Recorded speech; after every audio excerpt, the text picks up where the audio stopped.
Good morrow, Bennedicts. So as you can see, I'm in a different place. I actually came over to Remington's house to film because I tried filming this with my webcam and it made me blurry, and I don't like being blurry. Anyway, I have some of my top 10 pet peeves for you in no particular order, so here we go. Number 1.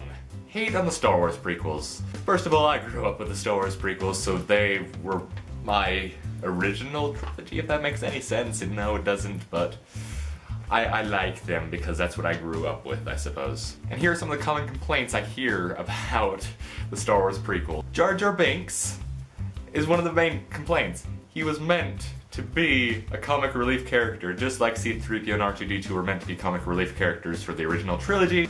They say there was poor green screen in there. Okay, that was one of the very first times that green screen had been used in such a, large-scale manner. I could make a whole video about just the Star Wars prequels and my arguments against the hate on them, but I won't. So let's move on to number 2. Number 2. Hate on Assassin's Creed 3. Some of the common complaints: they simplified the free running. They made it so I don't fall off a building every 2 minutes and kill myself. A lot of people complain that, oh, Connor's character is so flat and he has no emotion and da-da-da-da-da. Okay. When he was a child, spoiler alert, he saw his mother die in front of his eyes. I can imagine that anyone that experienced that traumatic event as a child would probably emotionally detach themselves from a lot of things in their life because they wouldn't want to experience that same kind of thing again. Other people said Connor doesn't seem to know what he's fighting for. Part of his character thing was he was supposed to be naive and very idealistic. What part of that game was doing was trying to blur the line between what is right and what is wrong. Are the Templars truly evil, or are the Assassins truly good? It begs the question, do the ends justify the means? Number 3. People that don't close their mouth when chewing gum. You do not chew your gum like this.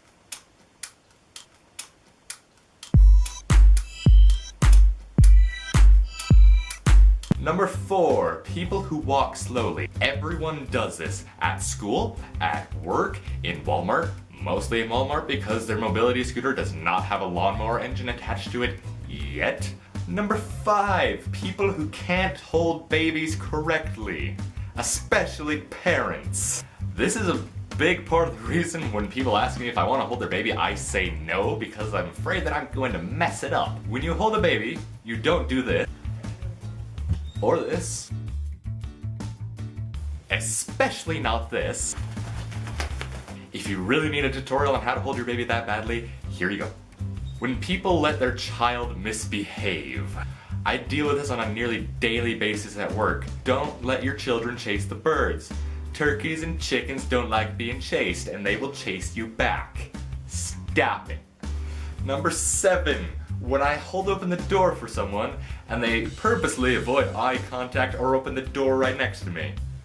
I purposely went out of my way to be kind to you, and you purposely went out of your way to avoid that kindness. So I assume that I can purposely go out of my way to cut the brake lines on your car. Number 8.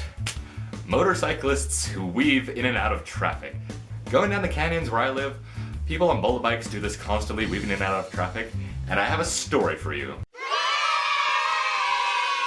I was in Phoenix about a week or 2 ago, and as we were traveling back to the airport on the highway, a man was driving his motorcycle down at about 75 miles an hour, normal speed for a freeway, and he stands up while riding his motorcycle, stands up on the seat. I don't understand people that Number 9. Accusational people. Mostly when people accuse me of being something I'm not. I like animals. When I make a joke about your house cat looking like it wants to eat me, it is not the cue for you to unleash the dark soul of PETA upon me. 10. First world problemer. Those people who constantly overuse the first world problems joke. My parents got me the iPhone 4 because they hate me. Hashtag first world problems. Trying to Google first world problems and this happens. Hashtag first world problems. Having to go over to my friend's house to shoot on their camera and make a video about how much I hate people with first world problems. Wait a minute. Alright, now I've got to go figure this life contradiction out. If you liked the video, give it a thumbs up, and leave in the comments below what you'd like me to do in future videos. Farewell, Bennedicts.